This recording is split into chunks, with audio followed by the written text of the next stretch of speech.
So I'm starting the recording. Let's go ahead and get started. Today's presentation, Finding Your Place, Securing a Job. That's not today's presentation. Making Space, Building Relationships, and Finding Your Voice. The PowerPoint that is on my screen is not the same PowerPoint that you are seeing. Fog brain. So making space, building relationships, and finding your voice. And now the presentation disappeared.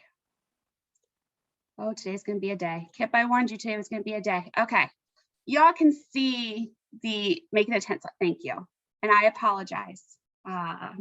Should have done the vaccine another time. So before we got started, when Kip and I initially put this all together, there was a request for us to do 3 different presentations. As you've seen, we've done the first 2 and those have been scheduled. The third was always meant to be a placeholder or an opportunity for us to address anything that you wanted to address and be open. So in order to get that on the calendar, I wanted to see which date would work best for you. So I'm going to put a poll on the screen. If you could just let us know which date, if either, work for you. We're going to keep the Monday 4 to 5:30 schedule because that does seem to work best. Oh, great. So it looks like either both options work or May 3rd works. So I would go ahead and put a hold on your calendar. We will do May 3rd from 4 to 5:30. And then we're going to do topic ideas at the end once we have an opportunity to do Jamboard and I have a chance to take you through that exercise. So today's presentation, Making Space, Building Relationships, and Finding Your Voice. We're going to focus on networking and finding a mentor and using them to move ahead professionally. And then one aspect of mentor and mentee relationships that can probably be the most difficult, but is a skill set that I have found particularly valuable in my career and is one that is missing from a lot of folks in leadership positions, is giving and receiving feedback. So we're going to have the mentoring and networking prior to the break. And then after the break, because a piece of that mentoring will likely be them as a mentor giving you feedback as a mentee, or if you're in the position of mentor, giving your mentee feedback, hoping that you do it well and constructive and productive. We'll go through what receiving and giving feedback looks like and tricks that you can implement whenever you might get nervous or you can feel an emotional reaction going on to hopefully alleviate some of those reactions. So today's goal is really for you to have an understanding about how you can network and build a mentor-mentee relationship, even in the middle of a pandemic, the importance that feedback has in that relationship and opportunities to learn from one another about what characteristics most fit you or what you're trying to address. And maybe that someone in this group could be a good partner or thinking partner on finding a mentor or even being a mentor themselves. This is also an opportunity for you to ask questions as they come up. And I encourage you, again, as a small group, feel free to just come off of mute and ask the question, or if you're more inclined, go ahead and hit the raise your hand option. So similar to what we've done in the past, would love an opportunity to, even though I've welcomed you using your names, an opportunity to introduce ourselves. So my name is Brenna Goggin. I'm the Mid-Atlantic Leadership Development Manager for River Network. I'm based on my home office in Wilmington, Delaware, which happens to be the historic lands of the Nanticoke Lenape.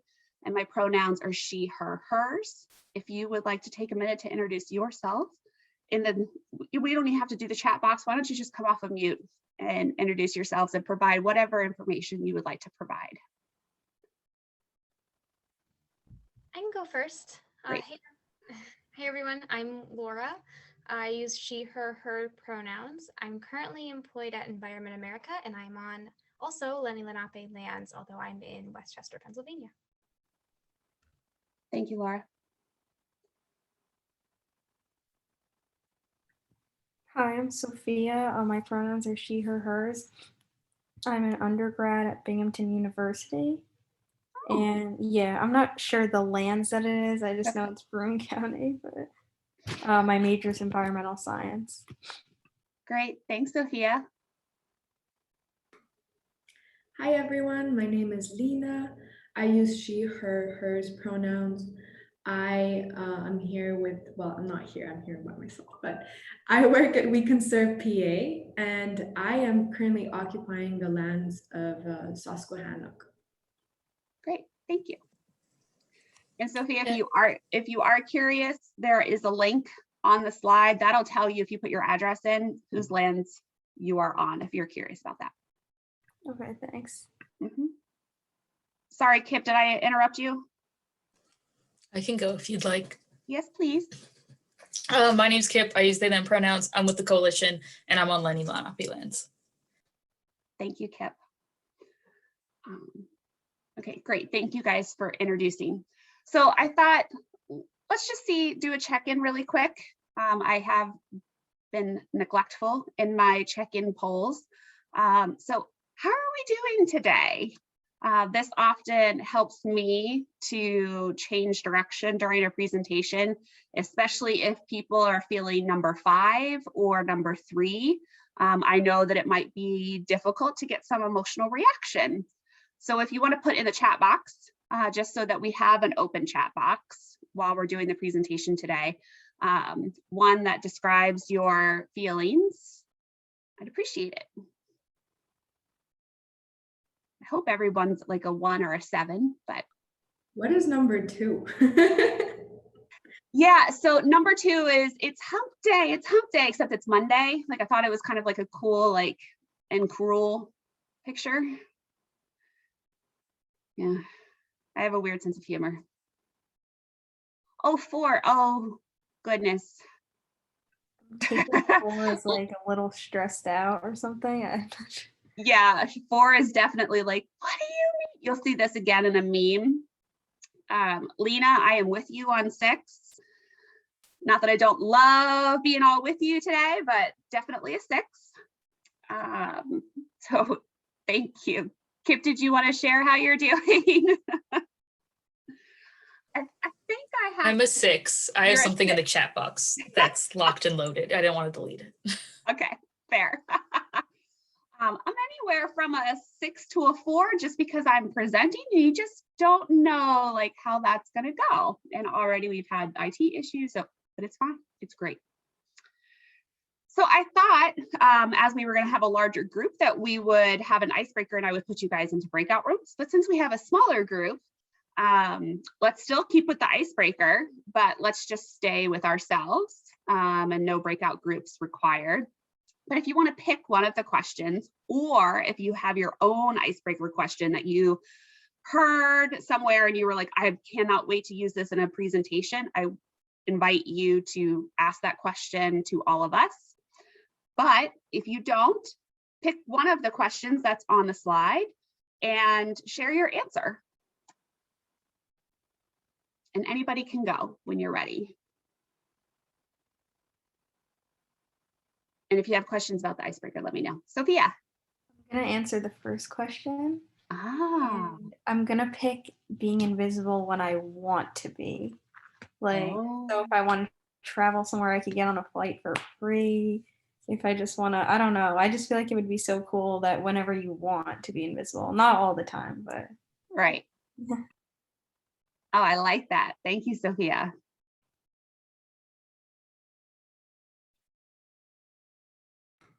I think answering question number 2.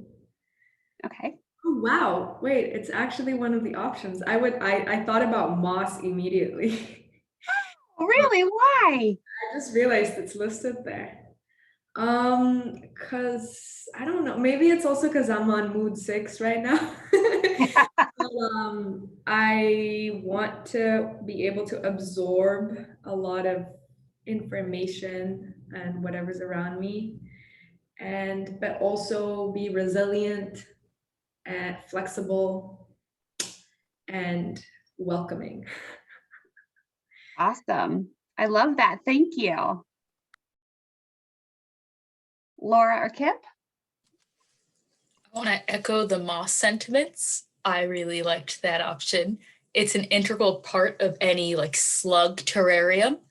And I feel as though I would want to be an integral part of a slug terrarium. I thought totally you were going to tell me that you've added that to the list of animals that are now taking over the house. No, I had slugs in college. I think I'll answer the first question.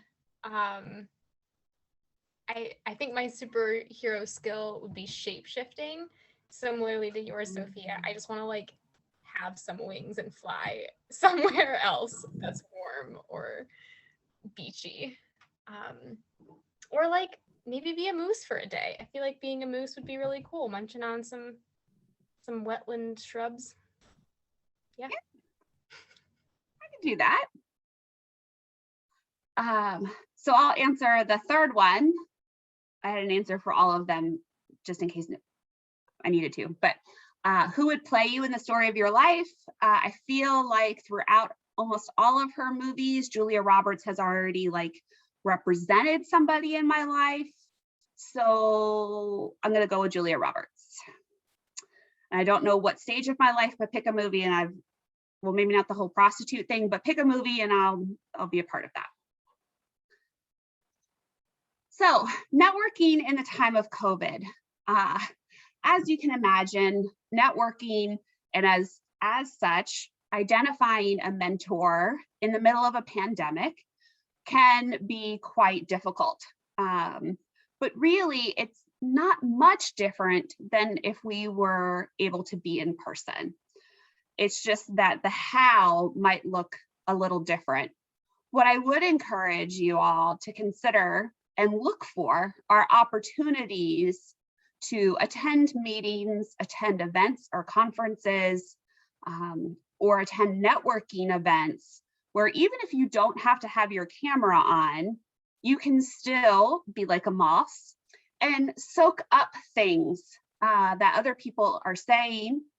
Also, it can still provide you with an opportunity to meet people, hear what they have to say, and observe them in the hopes that maybe there's in a crowd, one or two folks that you would like to learn more from, just based on what they've said, how they've said it, or the response that it elicited. So why do I recommend that you have a mentor and or do networking, even in the middle of a pandemic? And most importantly is the benefits that it can provide you as a mentee or you as a mentor in your professional life. So think about what comes to mind, and you can come off of mute if you prefer, but what comes to mind when I say mentor or mentee? And if you've never participated in either, maybe a question mark comes to mind.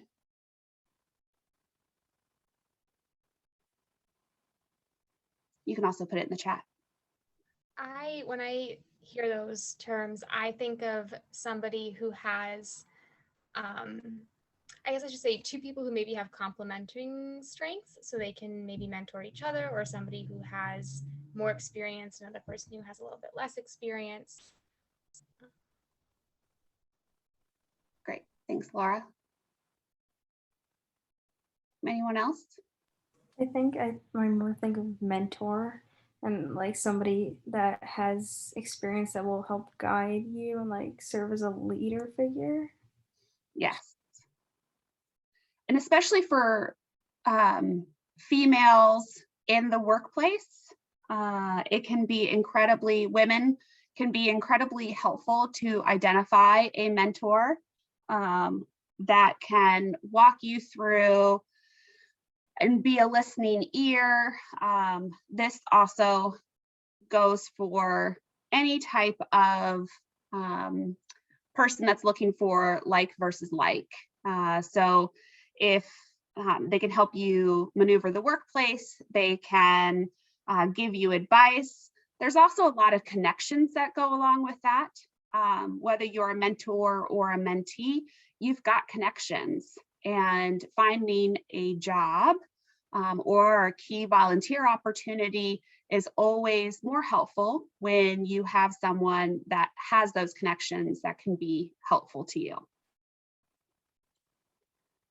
So Kit is going to put a link in, thank you, Kip, the chat for a Jamboard, and we are going to try out the Jamboard exercise.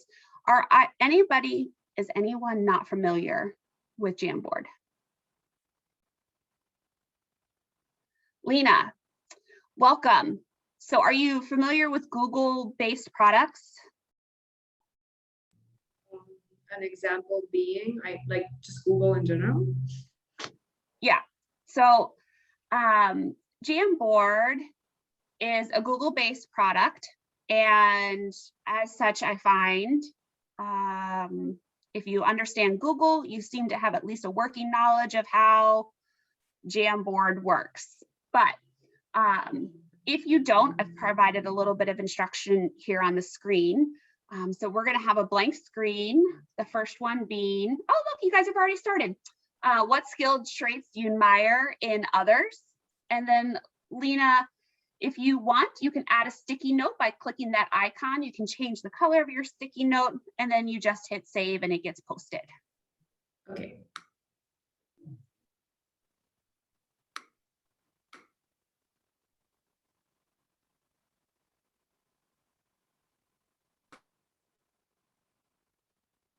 So put as many skills or traits in the post-it that you want.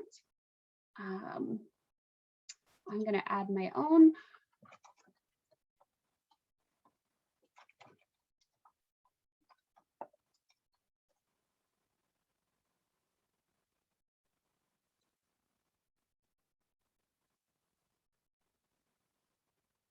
And you can move the post-its around.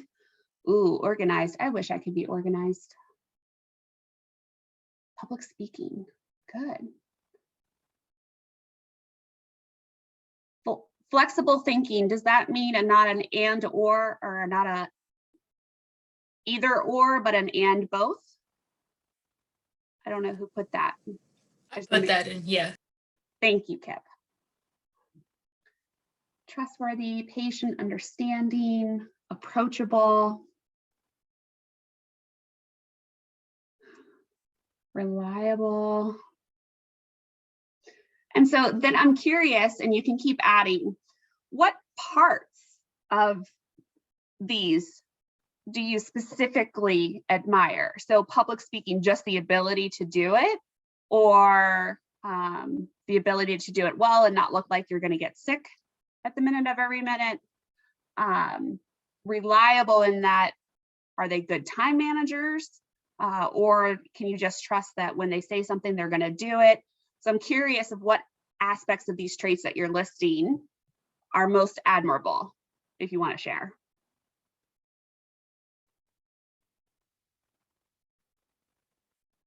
Ooh, empathy is so important.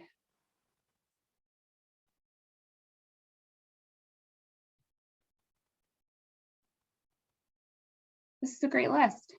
When I was thinking about public speaking, I was thinking about someone who is able to reach out to specifically like to different audiences and be really successful at kind of like gauging how to talk to them. Oh, Thinking specifically about that. thank you, Lena. I appreciate that. Anyone else want to share aspects of what they've included?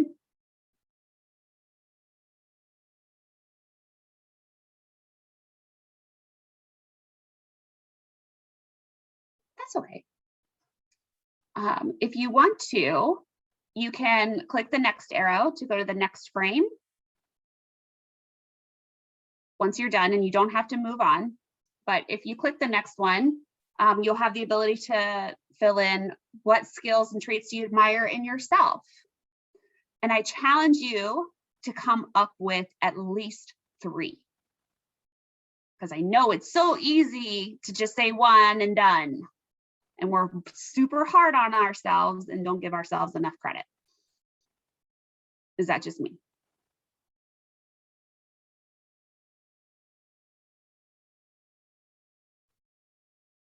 Resilient, that's beautiful.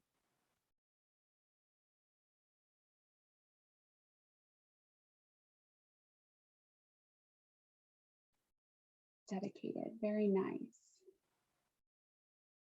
Enthusiastic.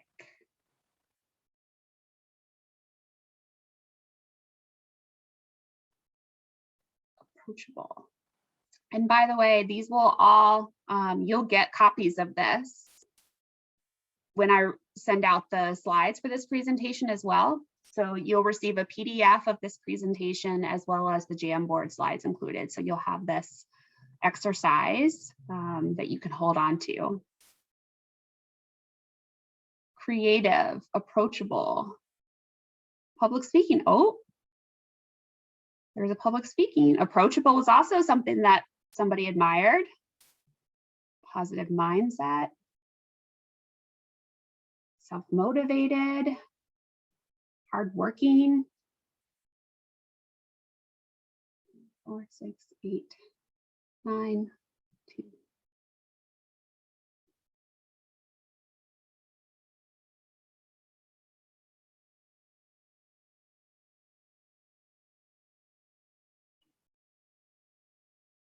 This is really interesting because the traits that were spelled out in that you admired in others are showing up in how you would, in skills that you would admire yourself with.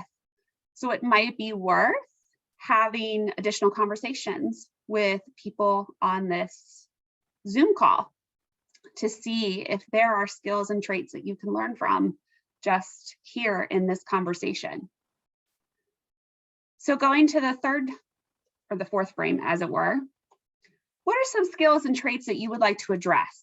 So things that you notice about yourself that you could use some help with, or you don't currently feel as if you have them and you would like to. Ooh, self-advocacy, that's tough. Yeah.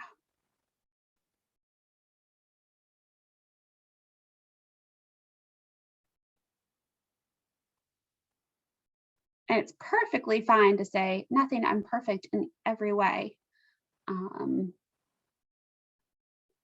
Setting boundaries, openness. Oh, stress management, yeah, hear that. I just put the not being too hard on myself. I mean like setting goals and not being like completing them, but not being like completely satisfied with that. I've been working on that. So. Getting stuck on the perfect rather than the progress. Yeah. Yeah, that's a hard one.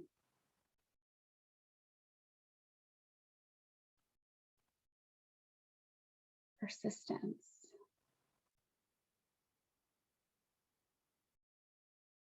Does anyone have tips for addressing any of these that are on this screen? Advice, recommendations that you've been provided or that have helped you that you would like to share?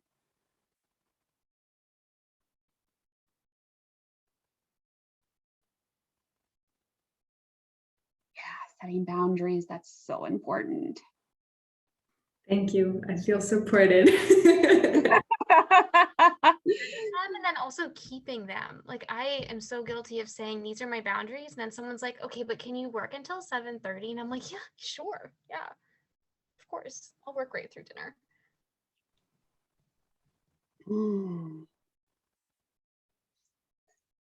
Yeah, setting and keeping boundaries. Giving yourself credit, being persistent, stress management and setting boundaries go hand in hand typically, because by setting the boundaries, hopefully you reduce the stress. And setting boundaries looks different depending on if you are talking to your supervisor versus talking to your colleagues. And hopefully some of the work that we do later on in the presentation around feedback can help with developing those boundaries and sticking to them. But let's dig in if it doesn't. Any other recommendations or things that help you with stress management that you find helpful that you would recommend?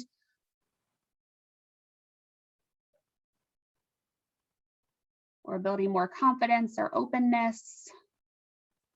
And I'm not sure who put openness, but I would love to learn more about what that means. I put openness. Look at me being so open, Brenna. I know, I'm proud. Just like the chit chat, like pre-meeting chit chat, I think is the hardest part of my job. Oh. Well, it is possible that you might be being too hard on yourself because I've done lots of pre-presentation meeting conversations with you, and I have found you to be absolutely delightful. Oh, Brenna.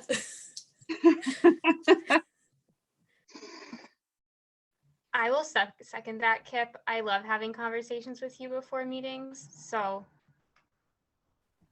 See? I give you a +1 for that. It's just a gas me up webinar now. But I do hope, so this is an important thing to notice, just in this quick dialogue back and forth, is that you never know exactly where any of these traits that you have put up here will also be reflected in your coworkers, your colleagues, your boss, your employees. And so simple things such as providing encouragement and praise and building the culture where encouragement and praise are a normal everyday occurrence can really help offset the being hard on ourselves and lacking of confidence, because you know that one, you're not alone in experiencing these days where these attributes can come up, and also that there are people that you wouldn't necessarily consider that admire things about you that you are getting hard on yourself about. So we're gonna go back to the presentation. The reason I had you do this exercise is to go back, looking at the Jamboard of what you admire in others and then what you admire in yourself. I was hoping and I anticipated that there would be overlap between these two lists. Now, ideally, we would have had the full 16 folks on today's call, and there would have been greater opportunities by going into breakout rooms and what have you for you all to meet each other and potentially start building a relationship where you could have been more of a mentor, mentee, or even just a partner that you could have worked through more of this work as you are building up your skills and building up your professional skill set. So I would encourage you, if you haven't had a chance to meet each other prior to this, feel free to reach out after this presentation and ask folks how the lists may have overlapped and if there are opportunities to share more about how you operate and what recommendations that you might give to someone who might be struggling with something on this list. So if you are looking for a mentor or a mentee or even networking opportunities. So one of the biggest things, misrepresentations I hear all the time, misconceptions, that's the word. One of the biggest misconceptions I hear is, well, I don't know enough people to have a mentor, or I don't have time for a mentee. First and foremost, a mentor-mentee relationship can last for as long as the event that you're attending lasts. It can last for as long as a conversation lasts, or it can last for months, years, what have you. There is no set time that goes along with a mentor-mentee relationship. The mentor-mentee relationship is really based on what you can learn. It's based first and foremost on trust. Who do you trust to provide you with the feedback that you might need?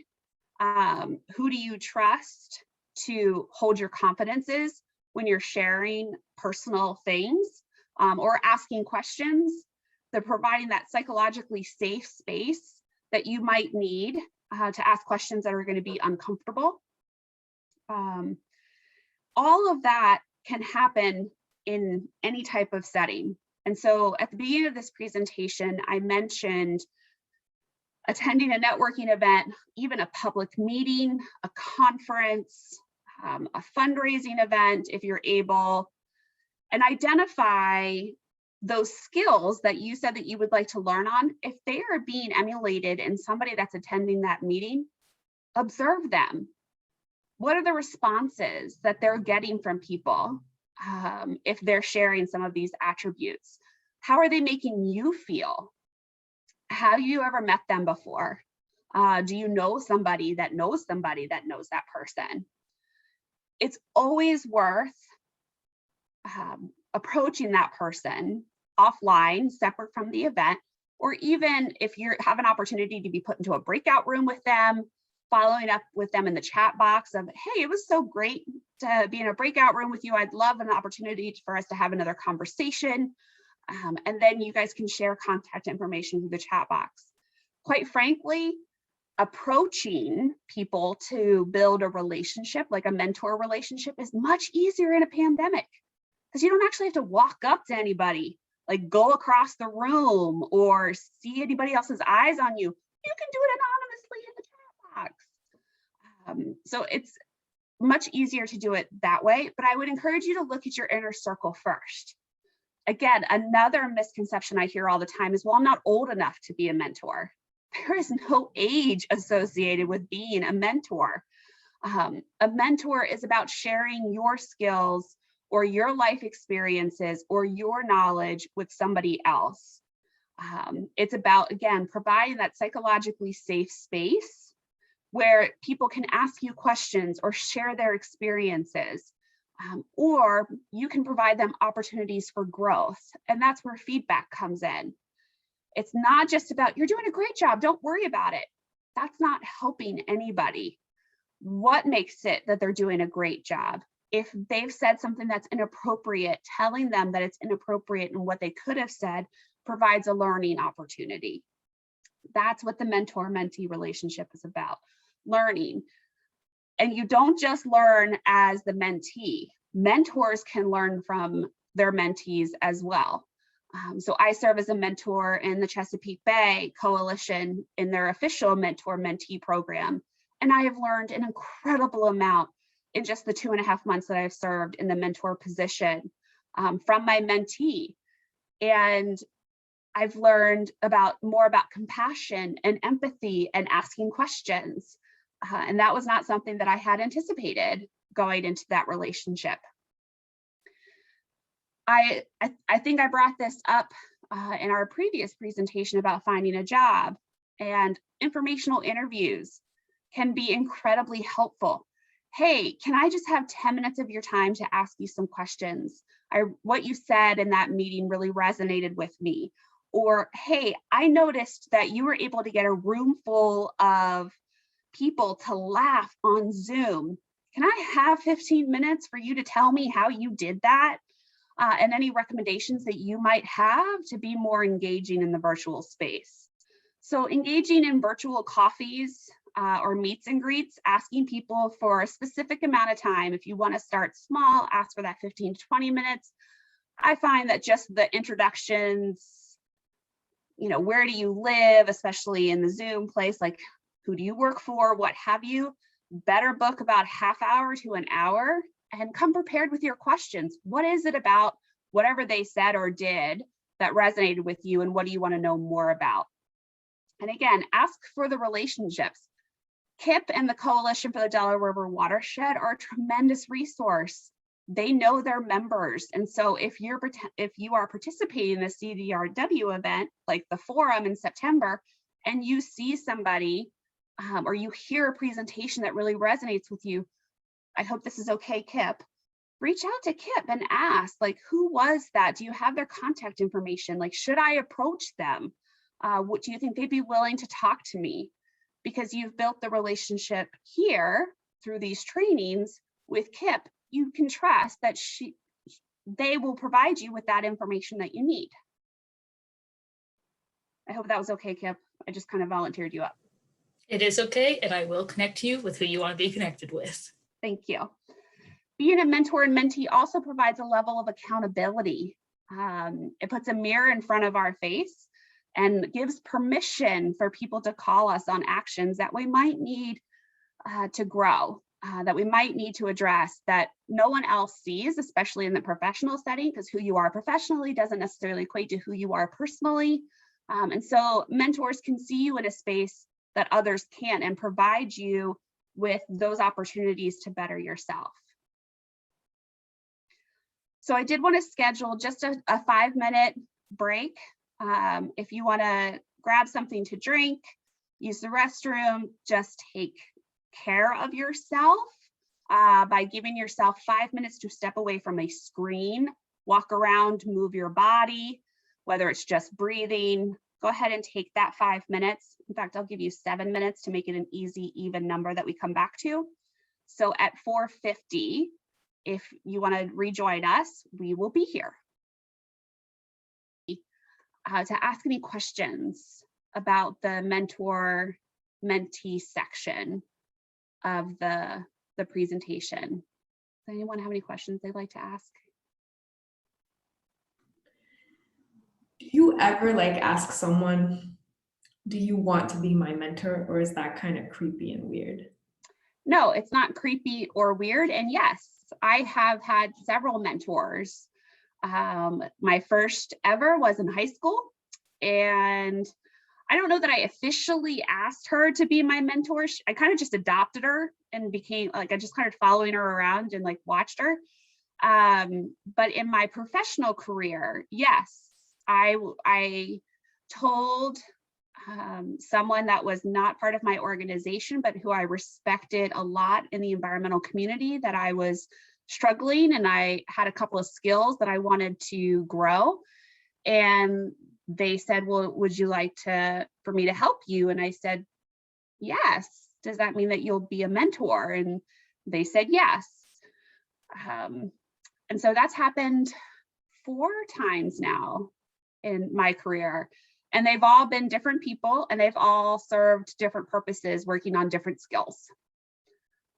And I'm still dear friends with all of them, but I don't necessarily need their skill set any longer. And that's okay, because they served the purpose. And I hope I served a purpose for them as well. So did you have like a conversation when you felt like the purpose had been covered? Like how did you manage to do that? It was kind of a natural thing, in that we were meeting pretty regularly, and like once a month for coffee, or like once every 2 or 3 months. And then as I was implementing stuff that they taught me, and they were holding me accountable. So they were asking how that went and maybe pointing out where I could have handled things differently. I didn't feel the need to continue meeting as often. And life just gets busy, and it kind of just happens naturally a lot of the time. Especially as the mentee, I was reaching out to them a lot. And then when I stopped reaching out to them, they would just send random text messages like, hey, everything okay? And I'm like, I'm good. Everything okay with you? I'm good. But some are lifelong friends too, that I see regularly. And now we have a friendship as opposed to a mentor-mentee relationship. And that also happened naturally and organically. Any other questions? I have a fun anecdote that relates to the creepiness factor. Oh, If you yeah? want to hear it. Someone who I worked with when I was in college had overheard me saying, "She's so cool, I just want to wear her as a skin suit," which is like the creepiest thing that you can say by far. And like it turns out that we became very good friends, and she like was a mentor to me. It's like on the like very professional to aggressively creepy, like I feel as that's like pretty far out there, and it still worked out really well. So There you have it, Lena. That's awesome, Kip. I have also, in my professional career, gotten into quite a heated argument with somebody that I disagreed with vehemently, and ended up becoming their mentor because they were genuinely curious about how it is that I could make the argument that I made and stay non-emotional, and they wanted to build that skill set. And so who knew that such a kind of ugly conversation could turn into a very rewarding relationship. So it comes in all kinds, and there's no one way to find somebody or even for them to become a mentor. A lot starts with informal conversations. So you notice something in a public meeting that someone says that resonates with you, you reach out, can I have a half hour of your time? That half hour, they follow up with, hey, if you have any other questions, let me know. Just so happens a couple weeks later, you have another question, you follow up, you guys schedule another 30 minutes, you have a conversation. And this happens a couple more times until you realize that this is somebody that you could really learn from. And you ask if they would be willing to become a mentor. I would not recommend that ask being the first conversation. Really develop a relationship first with the person, see if you're compatible in ways that their teacher, you're learning, vice versa, before approaching that.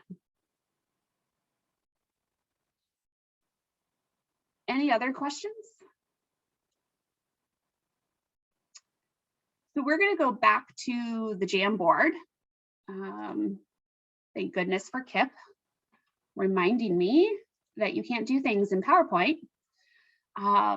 Kip, oh yeah, the link's already, thank you. So if you want to open the Jamboard again, one of the biggest benefits that comes from identifying a mentor and building that relationship is the ability for that mentor to give you feedback.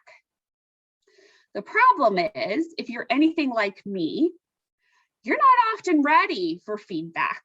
And feedback comes with a lot of emotional and physical reactions for various reasons. However, in order to be an effective mentor, to be an effective mentee, providing and receiving feedback is super key.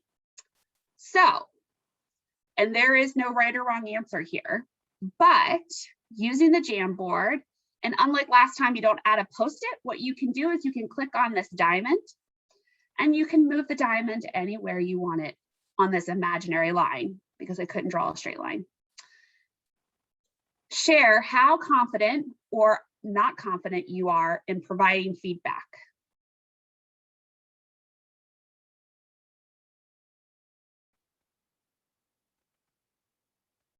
Oh, people feel pretty good about feedback in this group. This is great. That's awesome.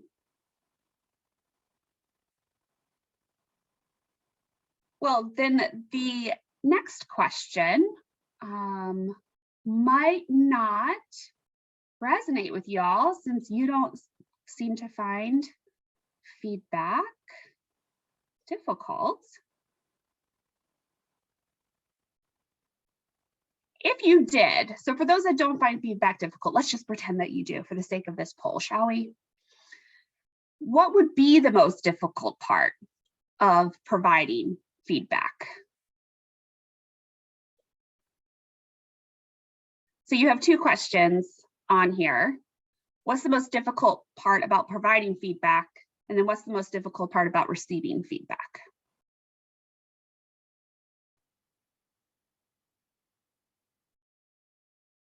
And unfortunately, I think you can only answer one, and all of them could certainly be true. I did put, I think, all of the above in the receiving feedback section. But you should be able to answer one and then answer the other. Oh, this is very interesting.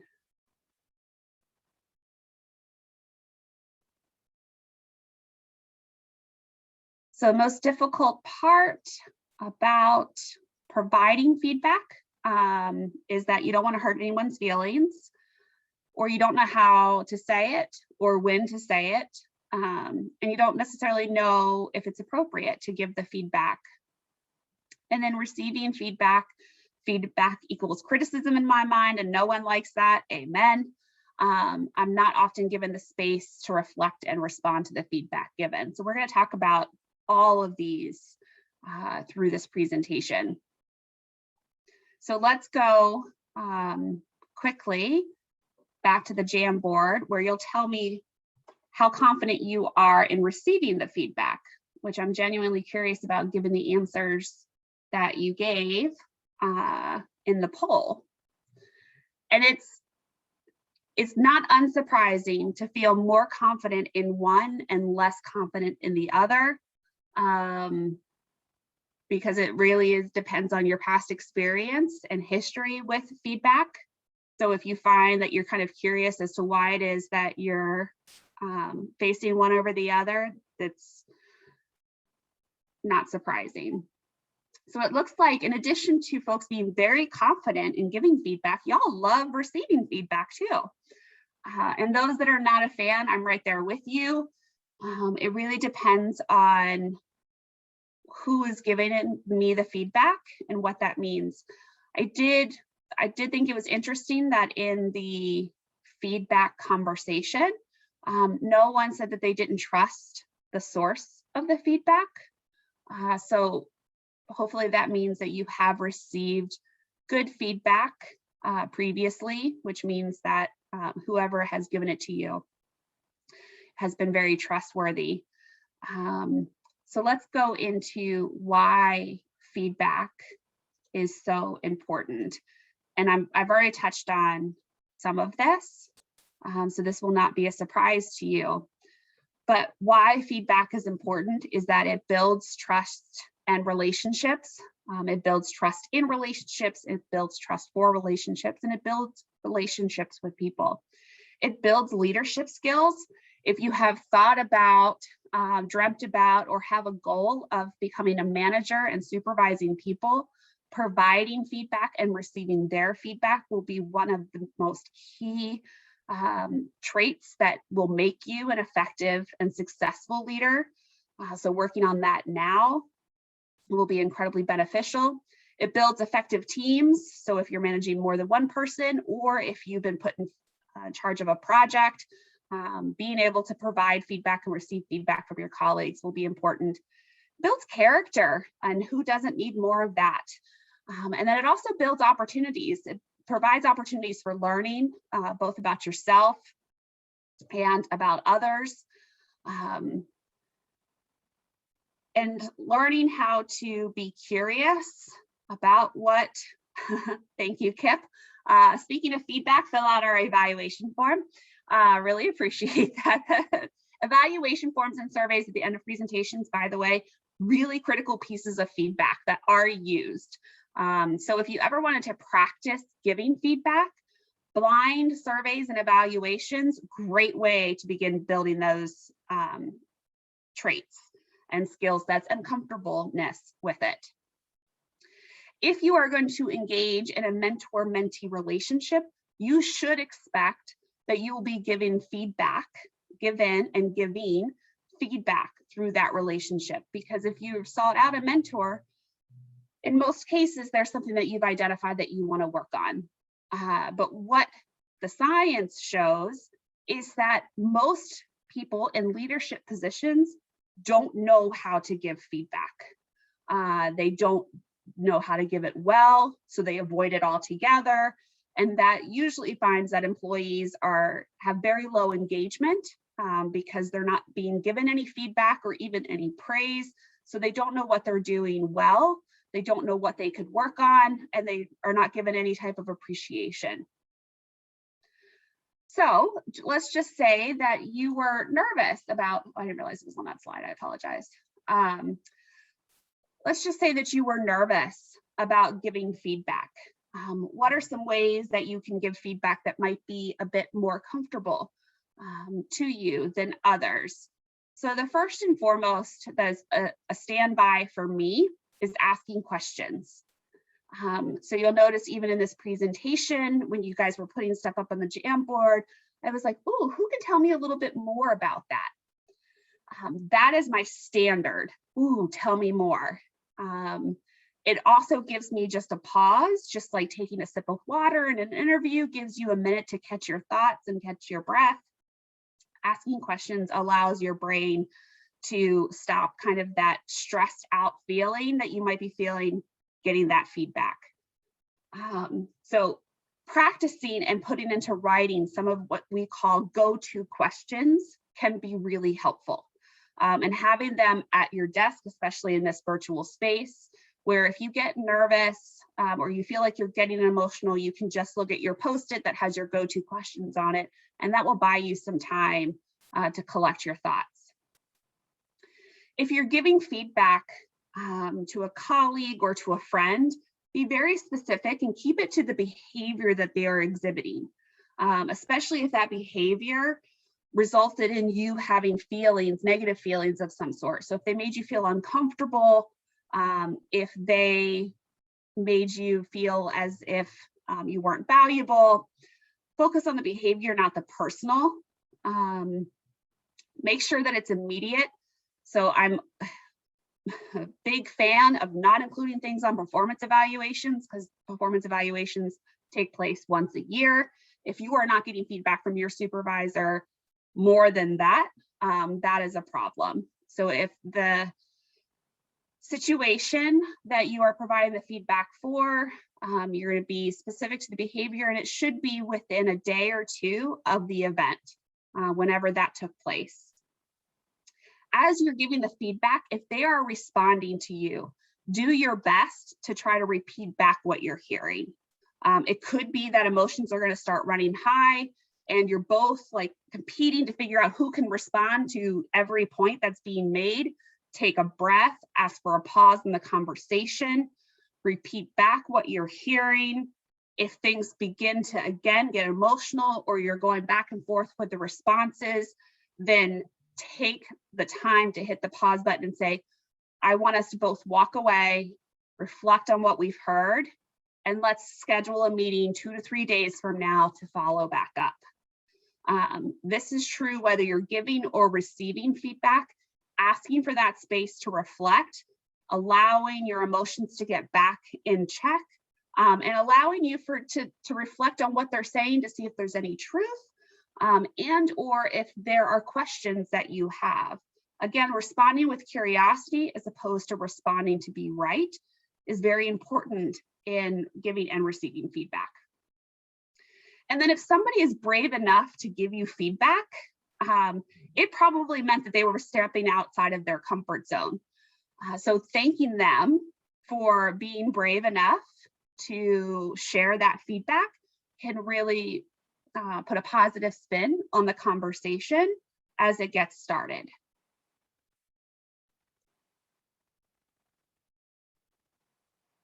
So receiving feedback, very similar to giving feedback. When receiving feedback, listening to understand and responding with curiosity. So again, there are go-to questions when you're receiving feedback. I think what I hear you saying is this, is that correct? Can you tell me more about this? I don't think I understand. Can you repeat that? All of those questions show that you're interested in the conversation and you're open to receiving that feedback. Someone, when they are providing you feedback, should feel comfortable enough with asking, are you in a place to receive feedback right now? Sometimes people might not be. And if they say, no, I'm not, respecting that, even if it doesn't fit within your timeline, should be first and foremost a consideration. It is perfectly acceptable to say, well, I hear that you're not able to do that right now. Can we schedule time tomorrow where we can have this conversation? If they're still not amenable to that, then that's a bigger issue to work on, because you have to have this conversation eventually. And it's perfectly fine to say, you know what, we're going to have this conversation. Let's you and me look at our calendars and figure out when this conversation should take place. Now, keep in mind, there are external factors at play. If somebody just lost a parent, a sibling, a friend, a community member, that is not the time to ask them if they are open to receiving feedback, and is not time sensitive. So there are always exceptions to these rules that I'm giving you. Assume that the person that is giving you that feedback means good intentions. They want to help you. They want to help you to grow. They want to point out where maybe you said something that was uncomfortable to somebody else or disparaging to somebody else, and you didn't know. And so they want to help you in that journey. Take the time that you need to reflect on what you heard. Again, you're not taking the time to come up with a list of responses to everything that you heard. You're taking the time to ask yourself, is there truth in what is being said? And if so, what can I do about that? Even if the person that is giving you the feedback is not somebody that you trust, even if it was not handled in the right way, as the receiver, asking yourself, is there any element to the truth? And are there ways that I can work on this? Can still be a learning opportunity. That does not mean that anyone has the permission to provide you feedback in a derogatory, negative, shaming, blaming manner. That's not what I'm saying at all. And that there is no excuse for that behavior, and these guidelines are not meant to follow that behavior. If someone is doing that, and we'll get to that into the next slide, it is perfectly acceptable for you to invite somebody else into that conversation. When you are receiving the feedback, do your very best to not get emotional. Same thing with providing the feedback. Do not make it emotional. If you can't get through the conversation without being emotional, do some role play. Find the dog, find the guinea pig, the cat, whatever, and practice giving and receiving that feedback until you'll feel pretty comfortable that you can speak without getting emotional, or more importantly, without getting defensive. Do not, under any circumstances, give or receive feedback in group settings. That's not okay. That should never be done. And I'm not talking about praise here. Like, it's perfectly fine for me to say, Laura, that was such a great question. I am so glad that you asked that because I totally did not think about that. That's not for feedback. That's just an acknowledgement that Laura did something that I found to be very helpful. If I wanted to provide Laura more feedback about what she said because it made me feel uncomfortable, I should definitely pull Laura aside and ask if she's okay with receiving some feedback right now, or if I can schedule some time on her calendar to talk about the conversation. Do not respond via email, and there should be an L on that slide. Feedback should not be given, nor should it be received by email, especially not in a reply all, especially not with copying your entire team. Feedback is something that you should definitely be given in person or through Zoom, but in person is definitely the better choice. Is there any questions about that?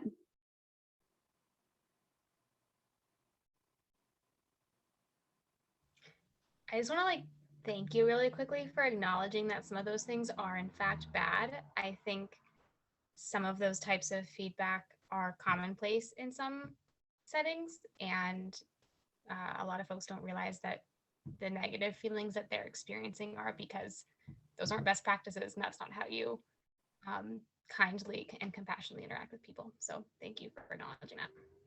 You're welcome. one of the questions I had anticipated getting and comes up a lot is feedback to your supervisor. Is it okay? Yes.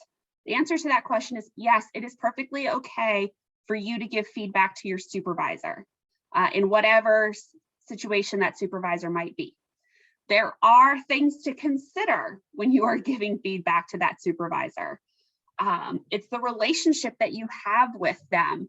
Is it a positive one? Is it one where you feel as if you would be safe, meaning there would not be any negative repercussions for you bringing that feedback? Is it one where you think that they would be open to receiving that feedback? Are there avenues of providing that feedback that are not directly tied to you having to do it in person? So let's just say that you don't feel psychologically safe giving feedback to your supervisor. Are there other opportunities? Does your organization partake in 360 performance reviews? Even though I said you shouldn't hold on to things until a performance review, there are exceptions to that rule, and the exception is when it's to your supervisor. Because if you are not in a psychologically safe space where you can honestly give feedback without the fear of repercussions, then the 360 evaluation is an opportunity for you. Are there ways of talking to that person's boss or to a colleague of theirs to see if they're, and this is more of asking questions, are there ways that you can approach this person where the information would be received better? And do you feel comfortable having this conversation alone? I was in a situation where I would not meet with my supervisor alone. I always required somebody else to be in the room because there was the fear of repercussions if I said anything. And so it is perfectly within your right to ask for a colleague or another member of the leadership team to participate in your meetings. However, you do want to make sure that your boss knows there will be a third party coming into the conversation.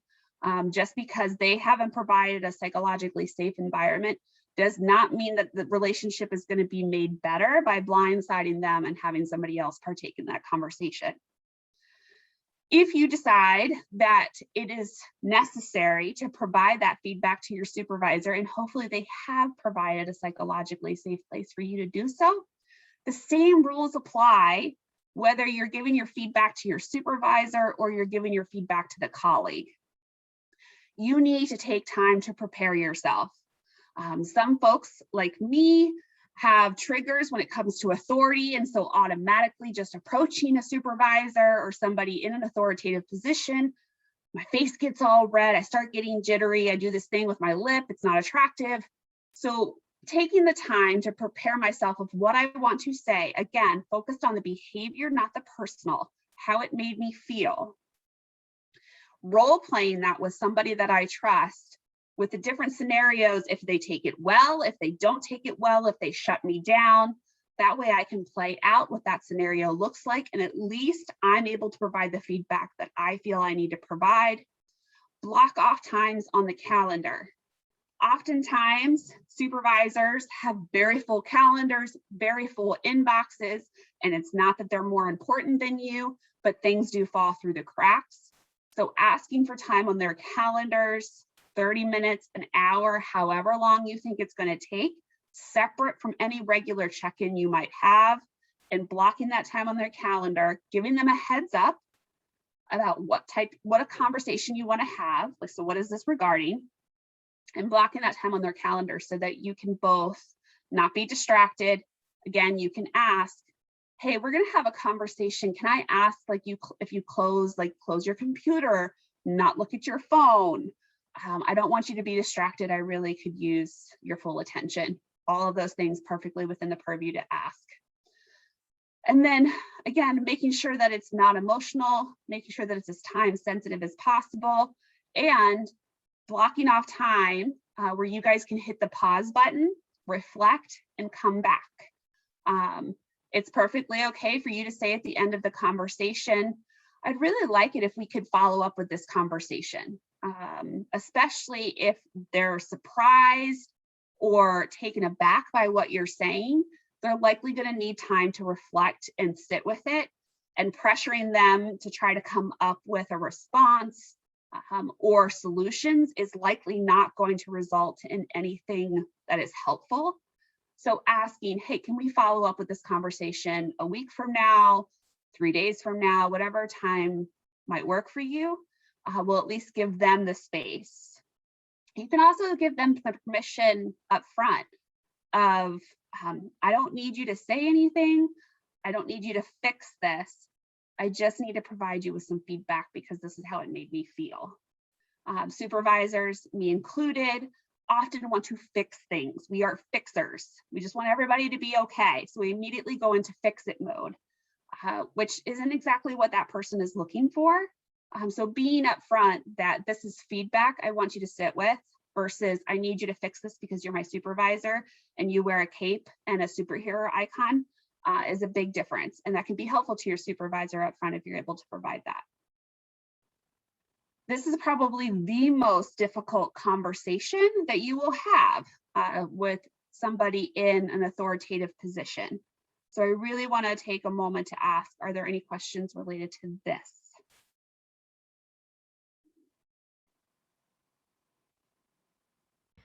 I wonder if you have any advice on how to best phrase this kind of feedback, because I think you do have to be careful in what you're saying, really making sure that you're not focusing on, making sure like in this conversation that I would not be focusing on my emotions too much, but more about things that like behavior, like you said.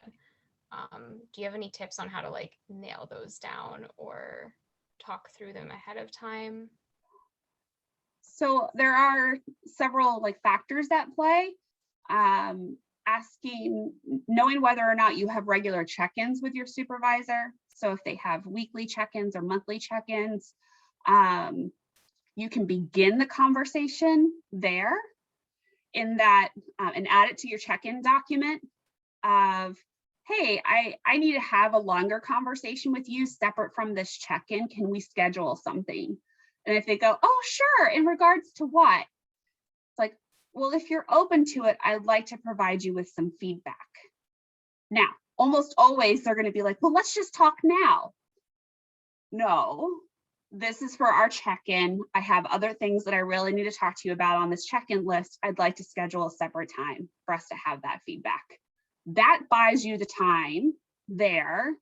Also works with setting and implementing those boundaries of like trying to stay strong, because this is only going to benefit you if you're able to buy yourself that time. And then treat this feedback like you would your check-in document. So what are the points that you want to make sure that you get across? And you can share your screen during your feedback meeting with your supervisor if you want, so they can at least, one, they have someplace else to look other than at you, which you both probably could use so as not to get that emotional reaction. And it keeps you focused on this. It also allows them with the opportunity to ask those questions of, well, tell me a little bit more. You have, you've included on this document that I'm very curt. Can you tell me more about that? And how I could address that? If they are going to get defensive and responsive right off the bat, then I might suggest that you reschedule and say, I need for us to this not to be an emotional conversation. I need this to be a helpful conversation. Can we talk about this when both of us can be not emotional and rational about this conversation? And then trying to read from a script as much as you possibly can. If you have to literally read from a script, just let them know, I have to read this because I don't know if I can provide it without getting emotional.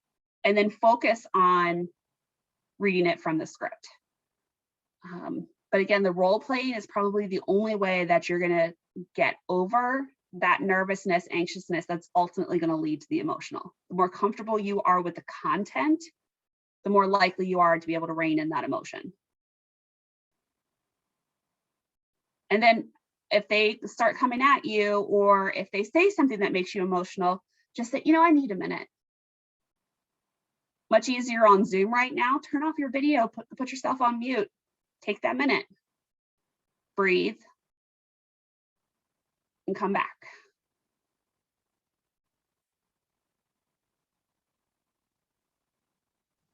That sounds Oh, sorry, you can go.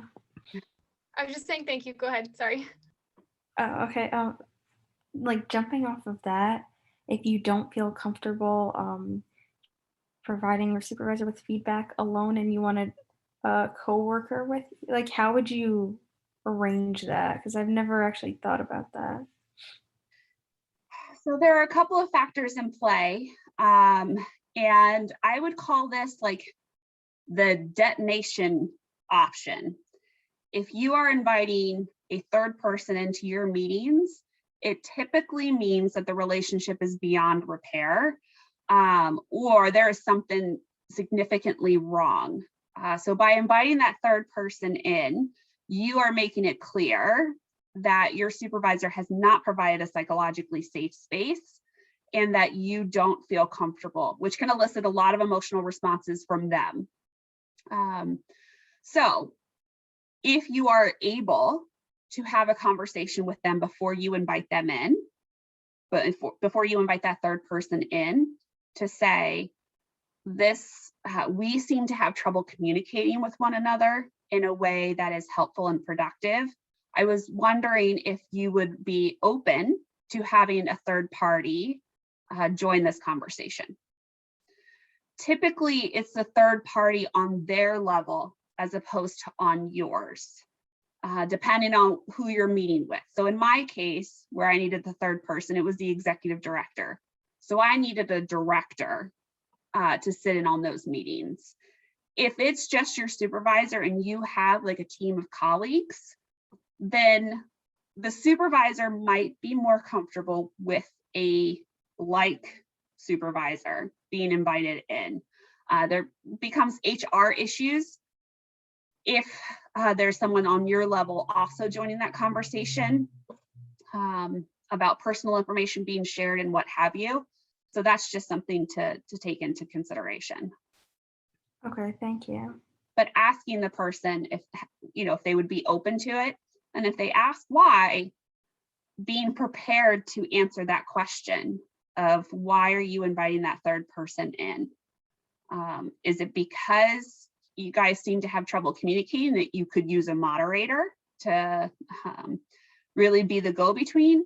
Is it because you're nervous and you really just could use a support, someone who like serves as a moderator for the conversation, who's neutral, but just having that third person there provides that emotional support? Or is it that you don't feel safe in providing this feedback on your own? And then being prepared for what reactions that might elicit as well. Okay, thank you. Sure. Any other questions? So just know this is not something to get caught up in the perfection of. This is a progress.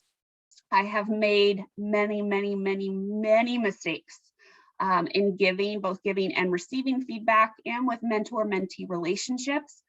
So if you make a mistake, that's not a reason to just give up.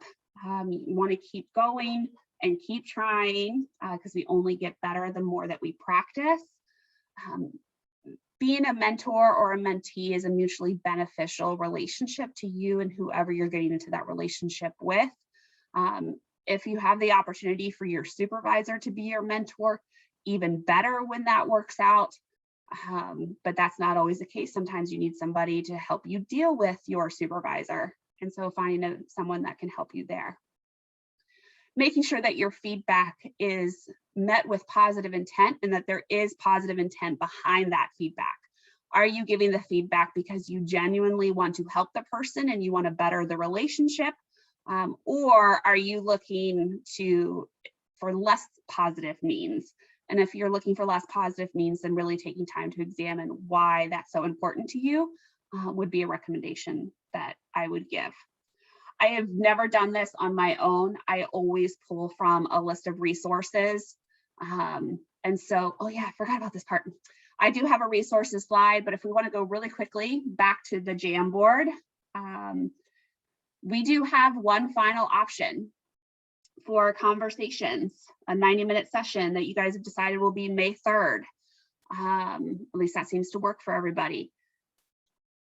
If you have specific questions, specific topic ideas that you would like to address on that day, put them in here now. Also, you'll get an email from me. So if you have to run exactly at 5:30, no pressure, you can email me directly, or Kip if you would rather, and provide us with ideas and topics that you would like to discuss.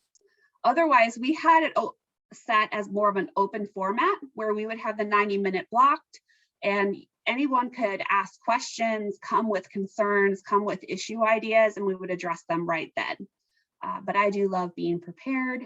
So if you have specific questions or topics that we haven't addressed through the Finding the Job or Making the Space and Finding Your Voice in this conversation, I would welcome other topic ideas.